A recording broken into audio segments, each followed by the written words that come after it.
Hey guys, it's Noah. Before we start today's show, I want to tell you about our sponsor for this episode, which is us. That's right. This show is sponsored by There Is No Godcast. We're having a merchandise campaign through Bonfire to try and make a little bit of that cheddar cheese. So head on over to Bonfire, search Ting, T-I-N-G.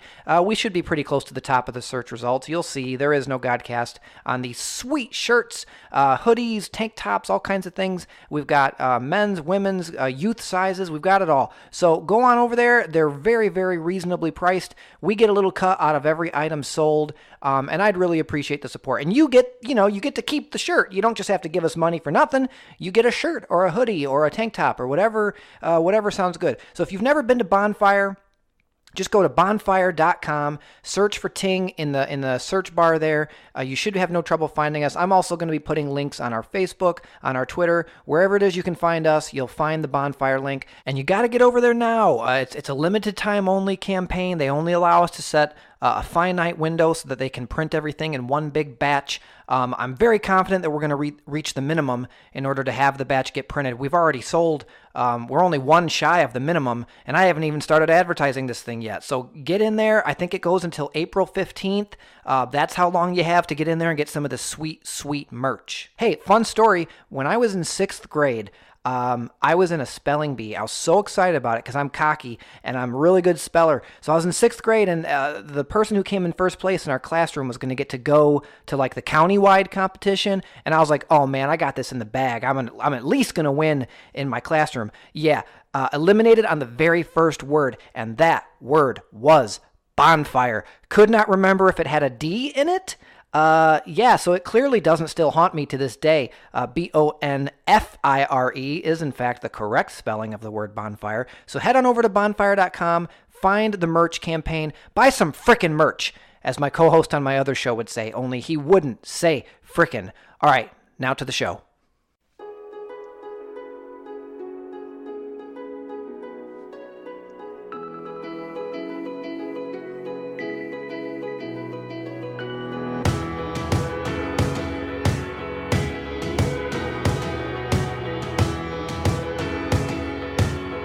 There Is No Godcast, the official podcast of Northern Indiana Atheists.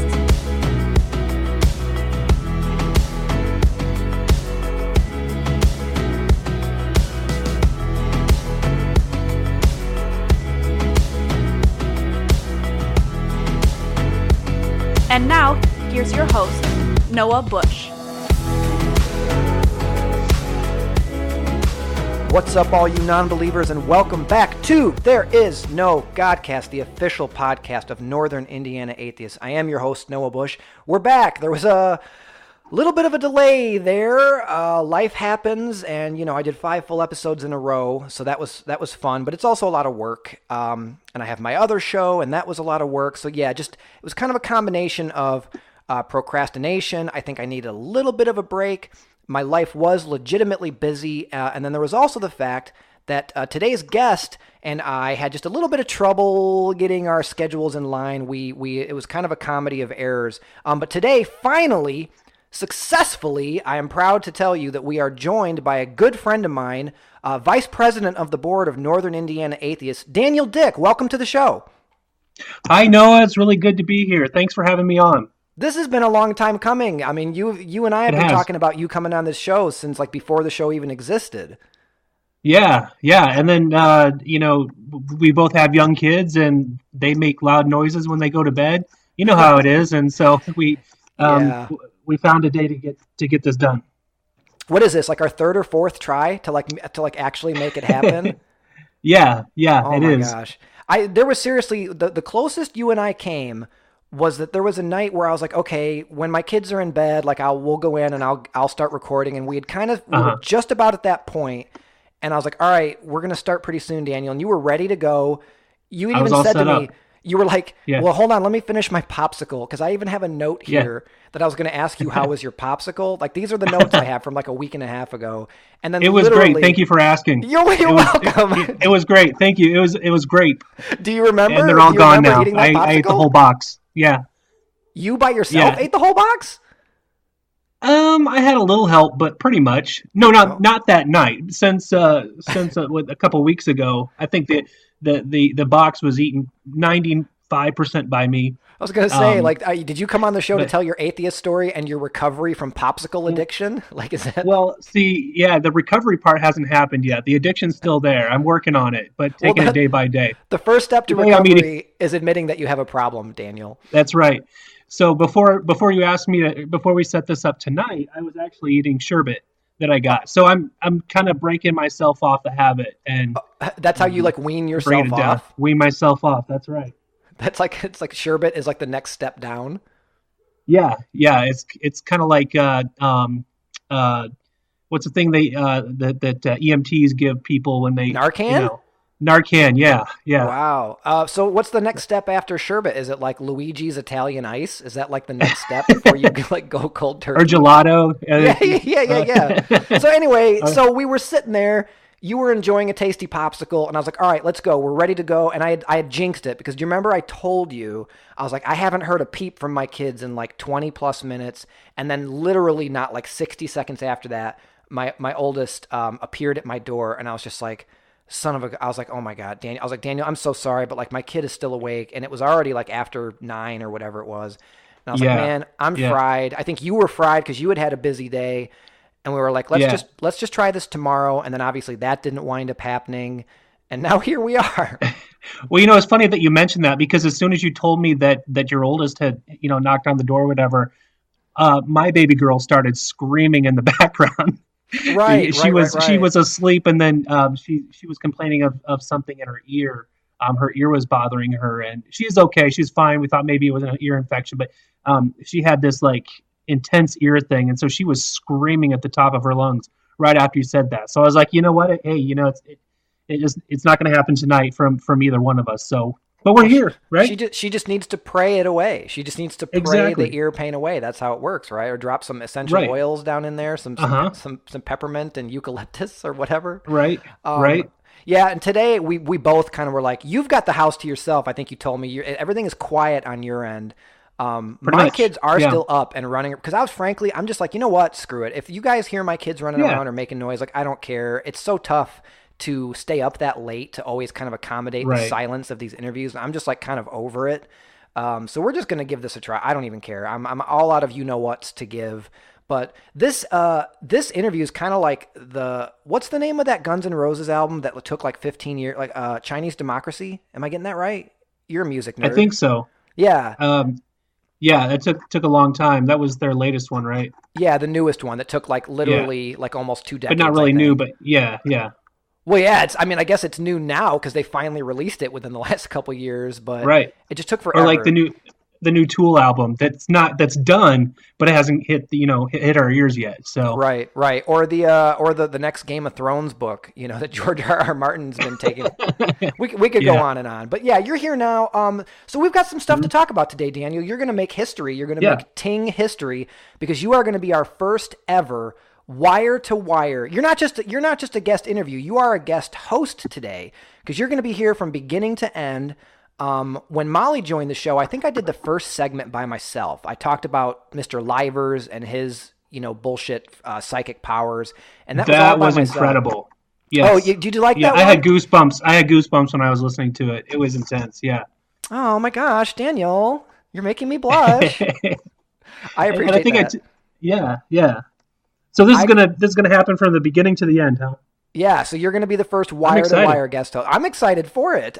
So yeah, you're going to be here from Molly stayed through to the end once she joined the show because she was sitting right here with me in studio, but she wasn't here at the beginning.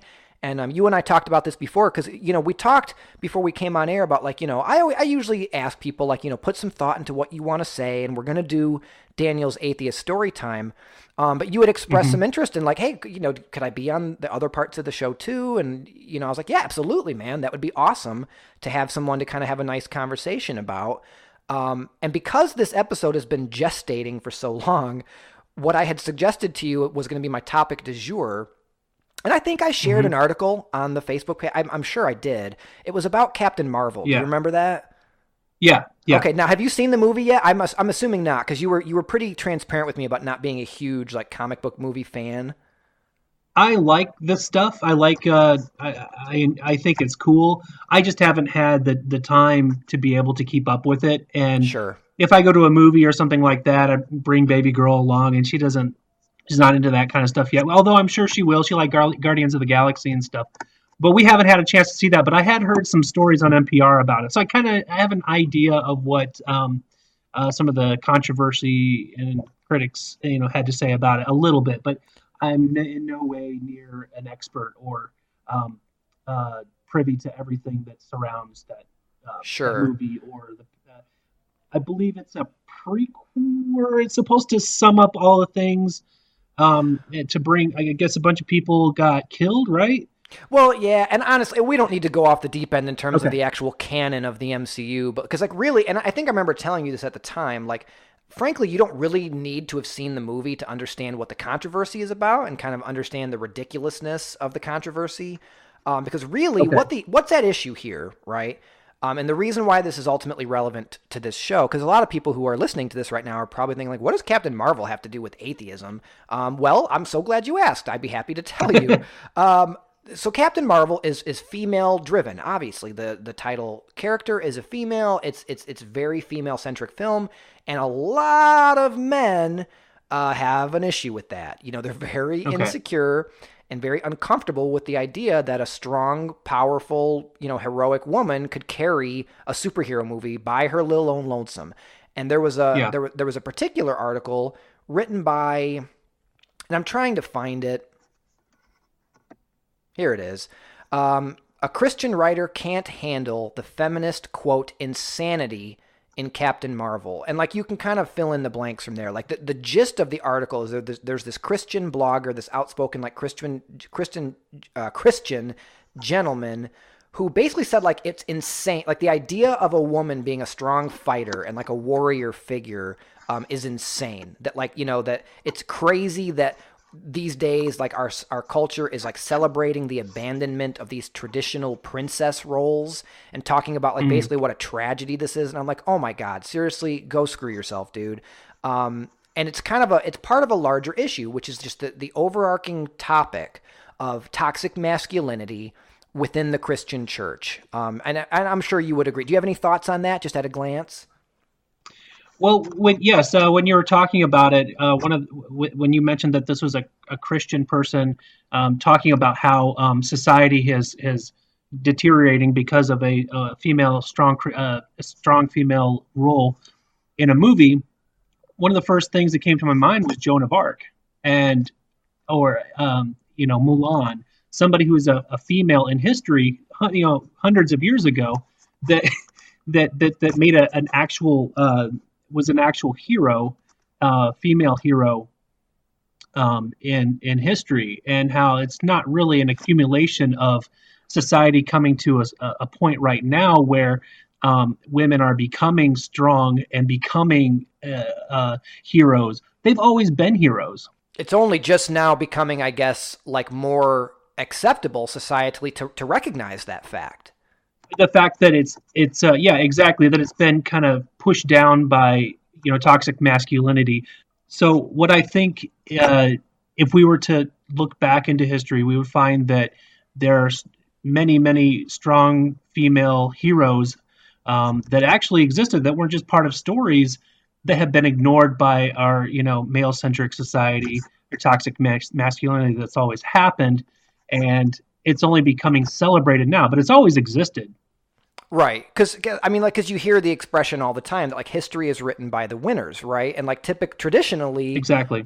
Religion has been a patriarchal institution, right? I mean, like, and like, you kind of have to ask yourself, well, why? Like, why are people so upset about this movie, this Captain Marvel movie, where it's this, this woman who is this strong character, and why are people so bothered by this? And I really do think that there's a lot of ties to religion, because honestly, like, in our society, a lot of where sexism and misogyny and things like that are rooted in are these kind of traditional, quote unquote, these traditional roles that women are supposed to have. And a lot of these roles are sort of, assigned to them from roots in religious beliefs. I mean, when you look at the Bible, Right. God is always portrayed as a man. He's always referred to as a father, never a mother, Although always the father. in the Bible, to be fair, in the Bible it does say that God is neither male nor female.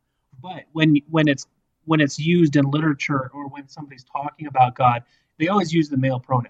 Always, always, and Yeah. obviously Christ was a man. When you look specifically within the realm of Catholicism, women are not permitted to be priests, which I guess inherently doesn't make any sense. Well, like, why not? No. Like women can't love God just as much as men love God. Like, even this is coming from an atheist, and I still think it's Right. unfair. And it's, Eve, literally, according to the Bible, the female gender is literally just leftover scraps of the man. Like, isn't that, I'm getting that right? Isn't Eve created from like the spare rib of Adam? Right. It was, just a creation of spare parts. Yeah, exactly. They were just made from, spare parts. And then, of course, women are to blame for original sin, according to the Bible, as far as Eve, taking a bite of the apple. And you've got the story of Samson and Delilah, and like she's the evil one who cuts off his hair and betrays, and like, and all that stuff. Like the Bible is full. She sucked the truth out of him, and like she used her quote unquote feminine wiles to get his secret from him. Right. So, and then you've got people like his name is Greg Morse. This is the author of this article, and I'm quoting the article about the article that says, a staff writer for the website Desiring God says he, quote, cannot help but mourn the direction Disney has taken its female leads, going from women like Sleeping Beauty and Snow White, who needed princes to save them, to Captain Marvel, who is just fine on her own. Thank you very much. And that's an excellent point that the article makes, that this writer is basically saying, it's to be mourned that these Snow White, Sleeping Beauty princesses, who are just really glorified damsels in distress, they are portrayed as basically not being able to save themselves, not capable, not willing, not interested. They need a strong man to save the day. And this writer is saying that's how it should be. That's basically what he's saying. Yeah. But the same rhetoric that this guy is using has been around for a long time. I remember as a kid growing up in a non-denominational evangelical family and church community where they were always talking about Disney and how terrible Disney was. And we weren't allowed to watch Disney movies because there was a witch or witchcraft in it or something like that. So the idea that or even just like the Berenstain Bears, for example, or Berenstain Bears, I forget which is the correct pronunciation. Tomato. Just stories like that had a strong female role in there, and the Christian church has always been like attacking that ever since I can remember. Right. When I was a kid, so this is nothing new. Disney didn't just start to help society move along or give a character a breaking role. Yeah, absolutely. And just like to your point, there's always been this sort of knee-jerk defensive attitude on the part of a lot of, I guess, quote unquote traditional value types of evangelicals, that like strong women are scary to them. Like the idea that a woman does not need a man to save her, or that a woman is capable of being her own savior, is just for whatever reason very threatening to a patriarchal institution like the Christian or Catholic churches, and I guess you could see like that's not going over so well for them these days. Those types of viewpoints are becoming, thankfully, much less prevalent, or I guess they're getting a lot of pushback, in the age of Me Too, and obviously the internet is making it a lot easier for people to sort of, I guess, push back against these ideas, and are like, wait, no, this is dumb. Like, this is dumb. Now, Noah, you were raised in a Catholic church, right? Or the Catholic background, right? Sí, correcto. And what I've heard from my Catholic friends and people that I know who are Catholic, they always talk about how that their tradition is very. When I talk about women not being able to be priests and things like that, they always talk about the Mother Mary, the Virgin Mary, as somebody who's a very strong figure. But then when they talk about her, the things that they are describing are sort of like weak, somebody who needs to be saved, or somebody who takes care of the lesser people, or somebody who's more concerned about the lesser people, where taking care of all the stuff that the man doesn't have time for. Right. Is that correct? I think so. Yeah. And like, that's kind of like, I don't think that that any religion really necessarily like says that women don't have virtue, but like the virtues that women are like, I guess, allowed to have in the eyes of most organized religion are that of the nurturer, that of the mother, that of the supporter, but like never that of the leader, right? Like women are never allowed to be strong leaders. They're never allowed to be strong in terms of physically. They're never presented as being physically strong or physically capable. There's just so many things that women are like, yeah, okay, well, there's all these things that women are great at, but not this and not that, and certainly not this. And a woman priest? Yeah, right, and I didn't really have anywhere that I was going in particular with that point, but it's just easy to ramble. And I guess, like, in fairness, there's validity to be pointed out in that we are two men, like, right? Like, it's like, well, you're having all these opinions on how unfair things are for women, and it's kind of an ironic thing to have two men talking about it. But I think that that's part of the problem, is that there aren't enough men who are willing to talk about these issues and sort of speak out and say, like, look, dude, this is not fair. Like, this is not okay. A lot of men, I think, are very uncomfortable discussing the topics of toxic masculinity, and we shouldn't be, like there's nothing. And I was just going to say also, it's more important too that it's men talking to other men about things. It's easy for a man to talk to a woman about how, toxic masculinity is a problem in our society and that women should have more leadership roles, but it doesn't change the culture unless we talk to other men about it, unless we, you know what I'm saying? Like, I exactly know what you're saying, because that's where a lot of these problems occur, is like in the locker rooms, like, and I'm being figurative, but also something in a sense of being literal, that like you hear Donald Trump talking about these awful things that he says about women, and that's how he described it. Oh, it's just locker room talk. Well, what does the fact that you're in a locker room make it any less sexist or any less misogynistic? Right. Like men need to start being more comfortable having these conversations with other men, because I do think there are a lot of men who I guess would purport themselves to be gentlemen, so to speak. Right. But when there are women around, like when there are women around, they'll be on their best behavior and they wouldn't say anything, offensive or degrading or derogatory. But then when there's not any females in the room and it's just guys, like I personally, like, then it's grab them by the what. Exactly. It's grab them by the what. And a lot of times I admit, like, it's uncomfortable. I've been in situations where I'll hear men in groups, talking about terrible things or disgusting things, and I'm like, man, I really should say something, but I just don't, because it's really uncomfortable. You don't want to be the one guy in a room full of 6 or 8 or 10 men saying, like, actually, guys, that's kind of sexist. Like, you really shouldn't say, like, that's a hard thing to do, right? Right. Yeah. Especially if these are people that you like and you want them to like you. Right. Not to say that it shouldn't be done, but it does make it a little bit more difficult. Yeah, it makes it tough. And I think, we need to start, meaning, men on men types of interactions, like we need to start, I guess, holding each other more accountable and doing a better job of not just pretending like we give a crap about equal rights and female rights only when there are women around to sort of like impress, with our... Care about them when you're in the locker room and when you're on a bus with Billy Bush. Yeah. Yeah. But it's a bummer that you haven't seen the movie. It actually is. It's a really, really good movie. And the article that I read, it just really pissed me off, because I'm like, oh, get over yourself, dude. Like he's the kind of person who, he's probably married some girl who was perfectly all too happy to just, have a billion kids and take care of the kitchen. And like, there's nothing wrong with that, but it bothers me, these men who feel like it's like expected, like that a woman is doing something wrong if she chooses to do something with her life other than just to be a mother and a homemaker. Exactly. And too, whatever his words are, whatever he says, it kind of doesn't really make the movie any that much worse. I mean, the movie made a ton of money, didn't it? Oh, Did it do better than a lot of the other movies? I mean, Captain Marvel's doing just fine. And that's, in fairness, like that's also to do with the fact that it's just objectively a well-made film, and it's a good film. And I wouldn't say, and I think a lot of people would say, oh yeah, well it's good in spite of the fact that it's a female, because Hollywood does not traditionally give a lot of big action tentpole movies to female lead characters. So I think a lot of people traditionally would say, yeah, it did well in spite of the fact that it has a woman at its center. And I don't think that it should be looked at that way at all. It's just a good movie, and the fact that the lead character is a woman, it really shouldn't have anything to do with whether or not it was successful. It was successful because it's a great movie, because it's got great performances, it was well directed and all that other stuff. And you got all these fanboys out here wearing their MAGA hats who are just pissed off that, like, that a woman is actually capable of carrying this incredible film on her shoulders. And I say good for her. Yeah. Let us know how their tears taste. Yeah. So yeah, I think that's about all we've got on that. You want to move on and we'll Okay. get to your story? Sure.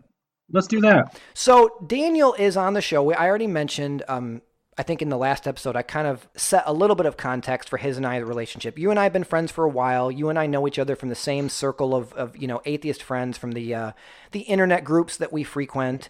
And Daniel is currently the vice president, right, of the board on NIA. Yes, that's correct. And you've been there since the beginning, right? Yes. Okay. Yep. Do you want to just give us a quick, just kind of rundown? How did you wind up getting involved in an NIA, like from the start?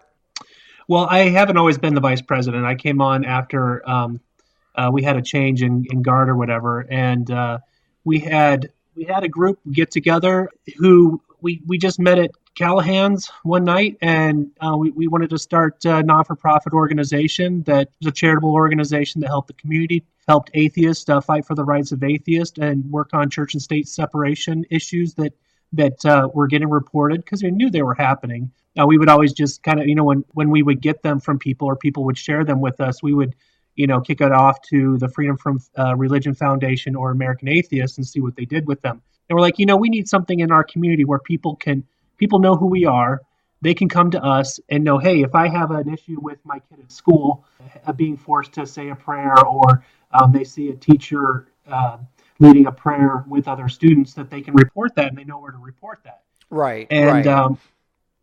So we just got together. We met. I got a message from Troy saying, "Hey, do you want to be a part of this?" And of course, I'm like, "Yeah, definitely." We all met. We talked about the steps that we needed to take. We got together and we made up some bylaws.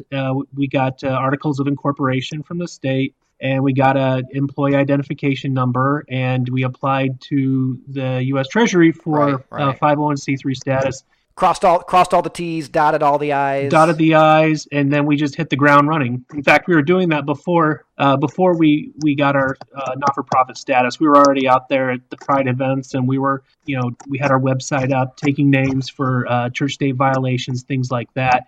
Right, just kind of in an unofficial capacity until it was all like government sanctioned and what have you. So to kind of sum up, so like you mentioned, you've got your Freedom from Religion Foundations, your FFRF, and you've got American Atheists, and there are others too, like the ACLU and things like that.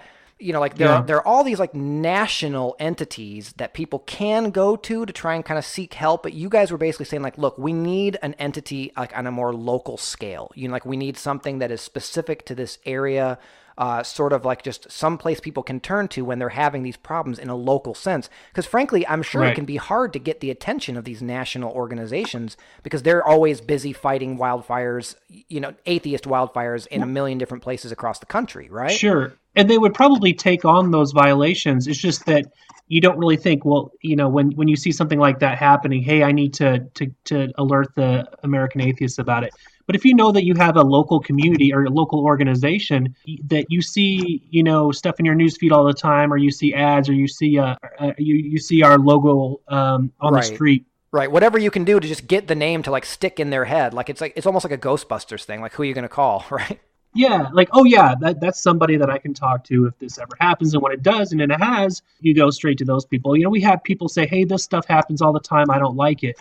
But never really thought, hey, maybe I should report this to Freedom from Religion Foundation or the ACLU. They never thought maybe it was as big of a story as, say, the stuff that the ACLU fights that you see on national news. They're like, oh, well, it's not going to make national news. It doesn't really matter. Yes, it does matter. These things need to be fought at the grassroots level, and that's what we're here for. And we're going to take those, everything and look at it. And Noah, not only do we take some of these issues to FFRF and American Atheists, which we are an affiliate of American Atheists, I forgot to mention that, but we also just recently sent a letter to the public utilities building in Bloomington, just a letter from us. It wasn't a letter from a lawyer or anything like that saying, we got to complain about some Christian iconography sitting out on the desk, and we know this is a public building, and this is shouldn't be promoting one religion over another. Can you please take it down? And that's what we did. Troy sent the letter out there, Troy, our president, and they sent us the mayor sent us a nice letter back saying, thank you for pointing this out. We talked to the person. They felt that they were in agreement that it shouldn't be out, and they took it down and they apologized. And everything, it made a change. Right, absolutely. And even though some people might consider that a small change, but you know what? It's a small step in the correct direction, right? Which is that Exactly. government entities, publicly owned entities should not be endorsing religion one way or another. And it's a small thing, but Right. that's the way that it's supposed to work, right? Like you sent a letter, Right. you made a request. I'm sure it was very well worded and very thoughtfully It written. was. And it went Yes. over well. Man, And it worked. Exactly. That's I mean, fantastic. yeah. Now, it was the mayor of Bloomington. And Bloomington, I'm sure, is a little bit more progressive than some of the, mayors we have around here, although our mayors are great. But, we didn't expect an answer like that. We were very pleased with the answer that the mayor of Bloomington gave us. And people, how many times do people see things like that? And they don't think about it. They don't mention it. They see something that Northern Indiana Atheists did, and they say, okay, that's not okay.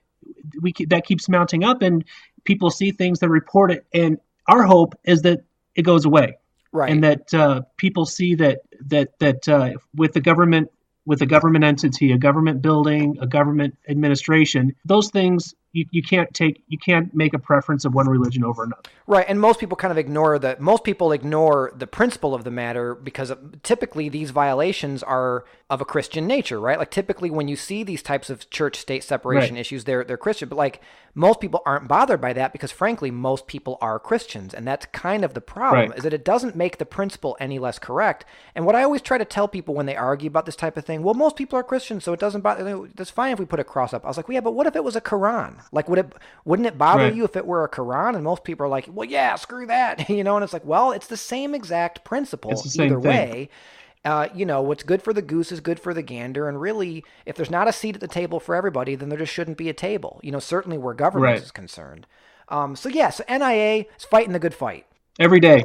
I was just going to mention something about, if you were to go to Iran and you were to see, Islam iconography up, and you would try to, do something about it or say something about it. They say, well, this is a Muslim country, and we do have a state sponsored religion or state established religion, and your crosses and your precious moments dolls would not be welcome.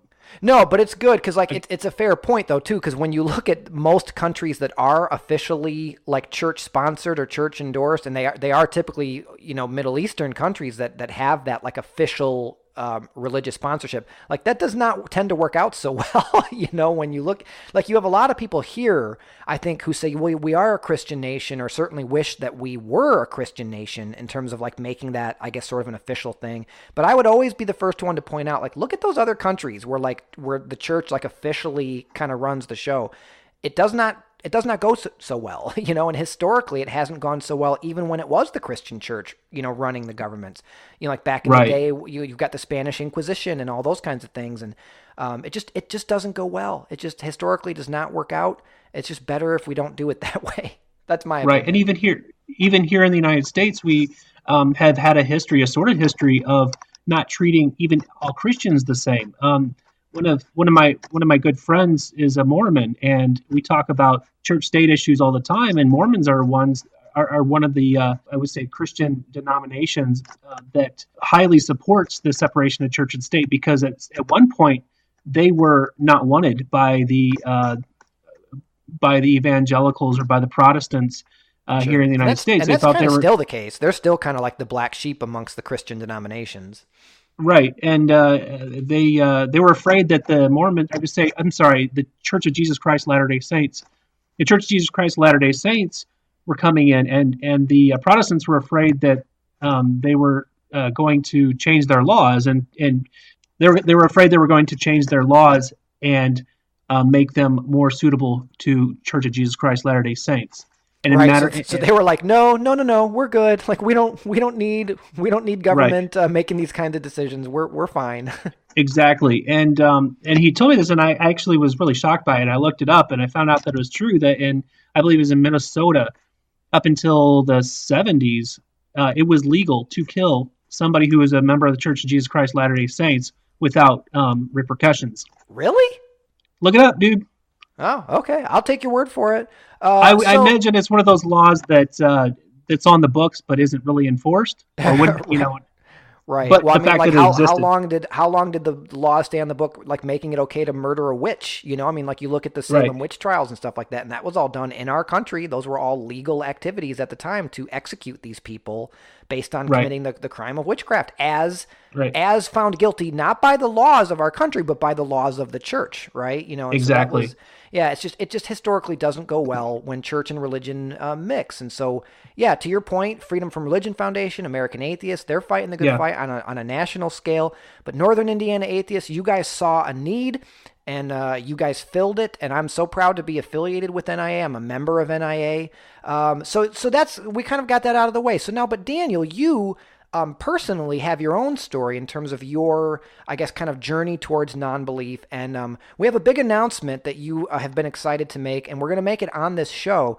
So if you want to go ahead, why don't you just give us whatever version of your story? And you and I have talked about your story being a little bit shorter than most. I mean, it has to do with the nature of your announcement. But without further ado, do you want to just give us whatever version of your story you want, and then make your announcement whenever you want? Sure. The journey of how I became an atheist is really short. It's like how most atheists that I know kind of came to that point where when they became adults and they were on a journey on their own, they slowly drifted away from church and kind of stayed there, and then didn't really think about the idea of they didn't think about the idea of whether or not a God existed or not. It wasn't really part of the thought process or anything. It was more of a thing. I don't really want to go to church. I don't care about church. For me anyway, it was the fact that a lot of my views were different than the churches that I had attended in the past. So social issues like same-sex marriage and helping the poor, things like that, my views with the churches that I was attending did not line up with mine. And Sure. so I didn't go because why would I go and listen to some stuff that I didn't agree with, right? Even if I Right. didn't believe in the existence of a deity. So that didn't really take place until I would say about 6 or 7 years ago, a little less than a decade, where I started thinking about the existence of a God, whether a God existed or not, because I had taken a journey into some other religions. I had attended a Unitarian Universalist church in Elkhart for a while. I had gone to some meetings where the members were Buddhists, and I listened to some of their ideas. I've actually heard really good things about the Unitarian church in Elkhart. I've known some people who have gone to it, and they speak very highly of it. Wonderful Even knowing that I'm an atheist, Yeah. they're like, you'd be totally welcome there. And I was like, that's kind of cool. Yes. You know, Yeah, they're very cool people, very nice. shout out to the Unitarians of Elkhart. Yeah, and South Bend. And South Bend. Okay, well, yes. And I attended a meeting with some Buddhists there, and kind of just it seemed like the idea of reincarnation and nirvana and things like that was all based on promises of an afterlife, promises of things that you kind of had to like believe in first, to have faith in for them to happen. And that sounded very familiar. Right. So that's kind of my journey.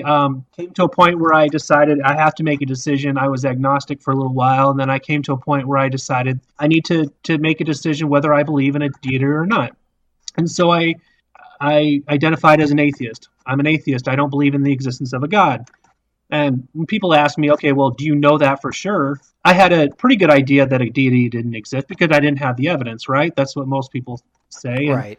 I was introduced to this concept of agnostic atheism, which I would say Right. it's not really a spectrum. It's more like you separate your knowledge and your belief, right? Right, and it's So there are things required. that Like, I think a lot of people don't realize that, like, it's required that you identify in both ways anyhow to make a complete, like, I guess, painting of what your beliefs are in terms of agnostic atheism, Gnostic atheism, Gnostic theism, or agnostic theism. Like, you have to pick one of each before you're really representing what your belief set is, right? Sure, except that when I was growing up, I was a theist or whatever. I mean, I believed that God existed, and I knew that God existed. Like, I really actually knew that God existed, even though I didn't have the evidence. Right. And of course, we all kind of make those, mind jumps and stuff like that. But that's what I would have identified as. Right. Back You in the believed day. it because you were told to believe it. Because you were Exactly. raised to believe it. Yeah. And of course, rainbows and flowers and pussycats all mean that God exists. So I thought about that a little bit more, and I knew, okay, well, that's true. I can't no more say that I know that a God doesn't exist than I can say that I do know that a God exists, right? So do I believe that a God exists? No. Do I know that a God exists? No, and no more than I know that a tooth fairy exists or Santa Claus exists. I don't have the evidence yet. but I'm not going to, I don't have to say that a God doesn't exist in order to be an atheist. I don't have to say that Noah Bush isn't Batman without having, without that knowledge that I know that he isn't Batman. I don't need to. It's not one of those things that come up in my mind that operate or that drive my life force that I really need to worry about. Right. The only time I ever need to worry about it is when I'm being stomped on by a Christian, or when somebody's being nasty by telling me that I need to believe. That's the only time it ever comes into my mind.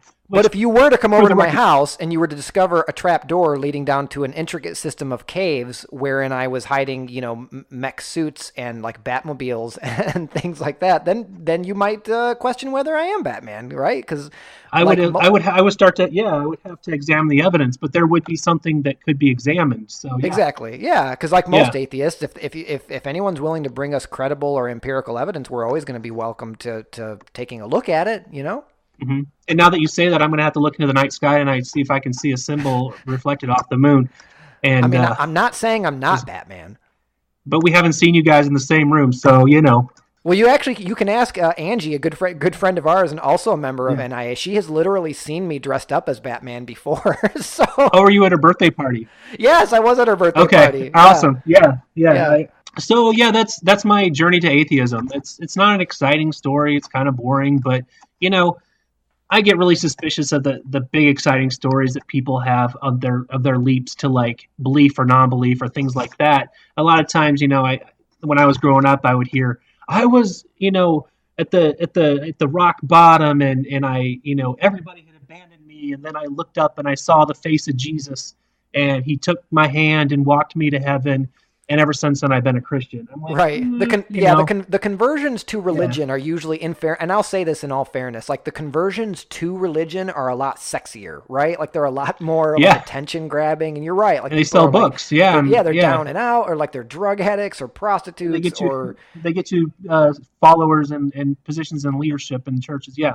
Right, or they had a tumor and they prayed and all the miraculous stuff. But like with atheists, it's usually just kind of like, I just kind of realized it's all bullshit. Like it's usually that's kind of like some variation on that exact same idea. That like, church kind of sucked, so I stopped going for a little while, and I didn't get struck by lightning, and so I just kind of realized, it was all baloney.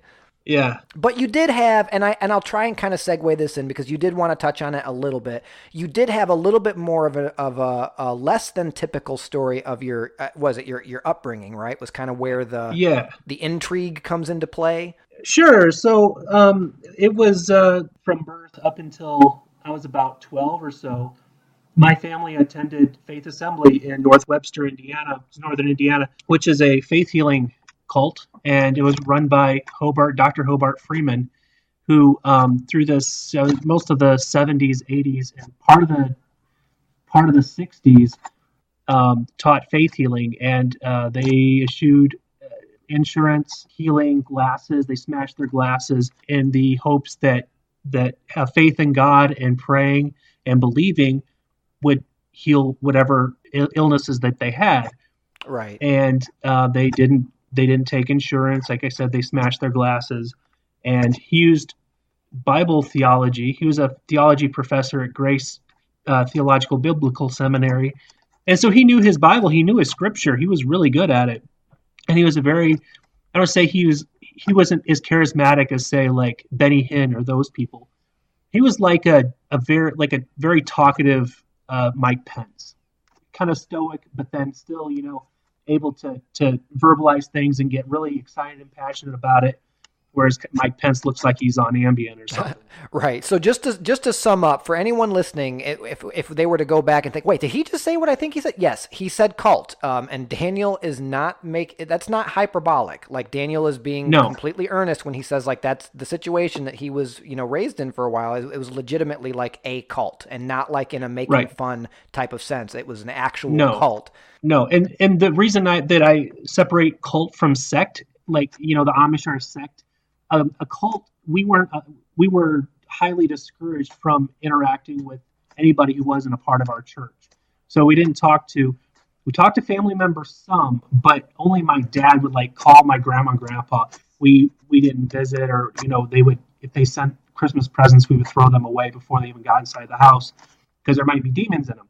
Right. And I did go to school for public school for first grade, but it was terrible because I get sick and I would literally almost want to I felt like sitting on the bed in the nurse's station was going to send me to hell because I was getting treatment for being sick. Like I wouldn't even let the nurse take my temperature. Right, because you were taught that was evil, that was not, right. that was sacrilege. Right.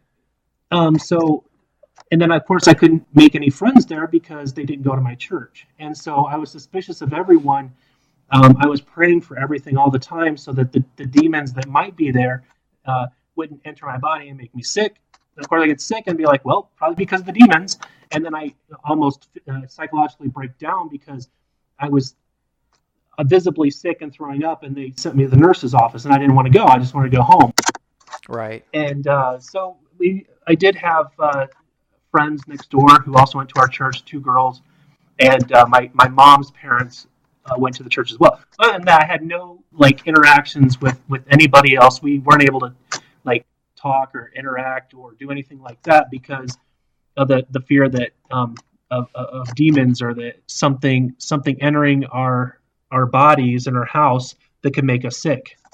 Sure. So of a congregation of about 2,000 people, 100 people died of medically preventable illnesses. No, wow. And that's all stuff that the Warsaw County Coroner and the Public Health Department had calculated. They had been tracking this church for a while when they started to get cases of people with meningitis, things that could be fixed. Right, and that's malaria. And 100 people out of 2, that's a lot. 100 people, to a lot of people these days, doesn't sound like a huge number, but out of 2,000 parishioners, that's a lot right. of deaths. And one death is tragic, Right, and these weren't just deaths by a car accident, Noah. These were medically preventable deaths. So these were things that could have been prevented by medicine or some prenatal care or some preventative care or just some medicine. Right, and never mind vaccines and how strongly I feel about the anti-vax. But we're not even talking about that. We're talking about just I'm assuming really routine stuff. Even setting vaccines aside, things that just with basic medical care could have saved a life. Right, because we did not go to the doctor. Ever. We didn't go to the doctor for anything. No, not even for a cold or anything like that. Wow. Not even a broken arm or anything like that. Wow. One story that my dad told me was one of the ways that he started to see how bad this was and start to think about his own family and his own life and what decisions he would make if he were presented with the same kind of situations. Was a friend of his went on a missions trip, and I don't remember where it was. It doesn't matter, but he contracted malaria. And he was talking to my mom or his mom about this happening, and she said, Jim, and my grandma and grandpa were missionaries in Haiti at the time, so they knew about malaria. They knew that you could get a pill for $10, a bottle of pills for $10, and it would fix the malaria. And then you wouldn't have malaria. Exactly. And so my grandma's like, you know what? I'll just send you the pills. Just give them to him. He's like, he won't take them. He won't do it. He doesn't want any pills. And of course, everybody had big families and stuff because they didn't use contraception either.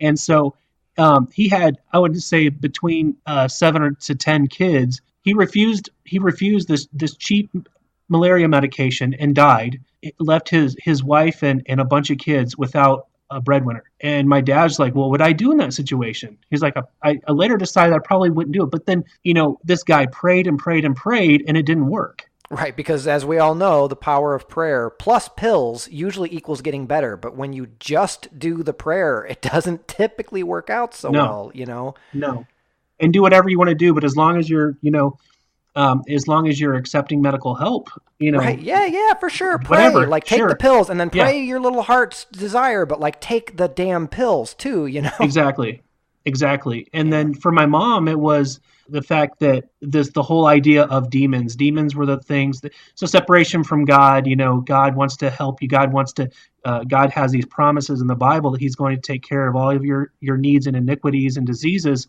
And he promises that he's going to do it, but you have to meet these certain criteria first. And you have to meet all those things. And if you don't, then you leave the door open for demons to come in. And Right. demons, of course, are the reason why you get sick. Demons are the reason why you get into a car accident. Demons are the reason why you lost your job, right? And Right. so they talked about, and of course, we didn't have a lot of money. A lot of other people didn't have money either. The leadership started talking about, getting dishes, getting silverware, getting bed sheets, all that kind of stuff from a thrift store could open the door for demons. Because let's say you bought a cast iron skillet at the Salvation Army, right? What if that cast iron skillet belonged to a witch? Okay, that cast iron skillet's got demons in it, and that cast iron skillet goes to your house, and you use it to cook, and you touch it, those demons will go right in you. You won't even know it hit you. Yeah. And guess what? Next thing you know, why invite the devil into your house? Don't invite the devil into your house. You're going to get sick. Right. And obviously this stuff all sounds crazy, even to, I would imagine, most contemporary Christian believers, but like that's the problem. Absolutely. Is that, like, whenever you have these types of supernatural, superstitious beliefs, there are always going to be people who push it to the extreme and take it to dangerous levels, like the situation, that you grew up in. But Noah, they were following the Bible. That's the thing. They were actually Bible. Following the Bible. The same one. They were yes. So they were taking the scriptures. Hobart Freeman.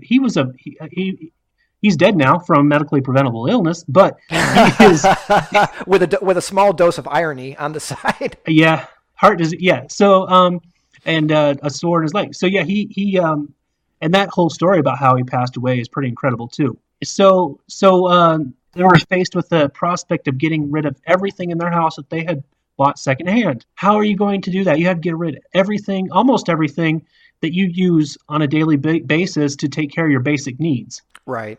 And the idea that, okay, this is going a little too far, kind of sparked that a notion that maybe this was kind of we keep it PG-13 here, but bull hooky. I've said bullshit before. I think I've said okay. Shit. All right, I'm just be careful here. Okay. I appreciate the caution, but you know what? Maybe that's a good point to stop you. And because I know part of what you and I talked about before coming on the air, to do with your announcement is that, obviously when I asked you to be on the show, I was aware of some of this about your upbringing. And frankly, from a show producer standpoint, I was kind of excited to think, yeah, Daniel's story is a super exciting, not exciting, but it's an attention grabbing one. It's different. It would be interesting for people to hear, but there was a reason, and I'll let you explain from there. There was a reason why you talked about the idea of not kind of giving away the whole story on the show, and why I kind of promised you that I would not push you too hard for too many details about telling the full story on the show. And what is that reason, Daniel? So, Noah, what happened, when I was talking to you first about, some of my backgrounds, I started thinking this story needs to be told. This story about it, just not only the fact that it's an interesting story about a cult here in northern Indiana, is that it did happen here in Indiana, in northern Indiana. It's part of our area. It's part of our community, and that story needs to be told, and that it has been told in some ways or another. But so I talked to Troy, and we talked to the board of directors, the rest of the board of directors, and we got the green light to produce a documentary about Faith Assembly and the Glory Barn and Hobart Freeman. So we are set to produce it, and at this point we're at the stage where we're finding somebody to direct, and we're going to raise funds and do some fundraisers to get this done.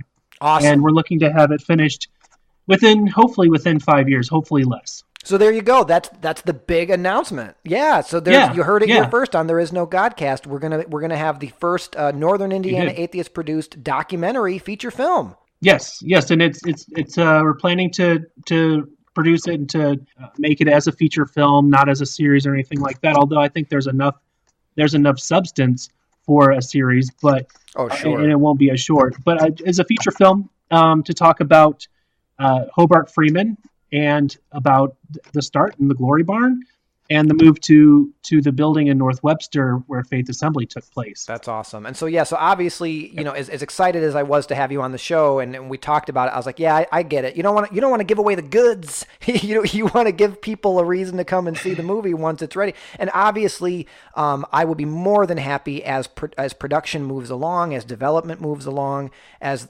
production progresses, to keep the audience updated on where things stand with the documentary. I'm sure people are going to want to know. And I'm already already. I can't wait to see it. I definitely want to support it in any way I can. So obviously, just you guys keep me in the loop. If you guys have a Kickstarter or if there's any kind of anything like that, absolutely, definitely let me know, and we'll get it out there on the show. And so thank you so much for coming on the show to make that announcement. I also have an announcement that we talked about, and this one also has to do with Daniel. We're going to probably start wrapping up because it's about that time. But I wanted to announce Daniel and myself and Troy are the three best friends that anybody could have. Coming up, when is it? It's in April, right? It's April 17, 18, and 19? No, I've got the website up in front of me. It's April 19th through the 21st in Cincinnati, Ohio. American Atheists are having their annual national convention. Daniel, Troy, and myself will all be at the convention. Not only will we be at the convention, but NIA and the podcast are going to be joining forces, and we are going to have a table at the convention, and we will have a presence at the convention. Daniel's going to be there. Troy's going to be there. Yours truly is going to be there, hawking the show and going around and experiencing the what would they be called? I guess like sessions, right? They'll probably have presentations and sessions. Yes. So anybody who's listening to this, man, how cool would it be if anybody came and actually found our table? I've already been toying with the idea, Daniel, of having some kind of giveaway, get some merch, like some NIA t-shirts and like something to kind of involve the show, to be like, hey, here's the passcode. Like, first person who comes up to the table and utters this phrase gets a t-shirt or something like that. Because I want to, I think it'd be so cool if we were to actually find that we have fans listening to the show beyond just like my Facebook friends, basically. That'd be wonderful. Cool. Yeah. Are you excited? Yes, I'm very excited, and this will be my first one. How many have you been to?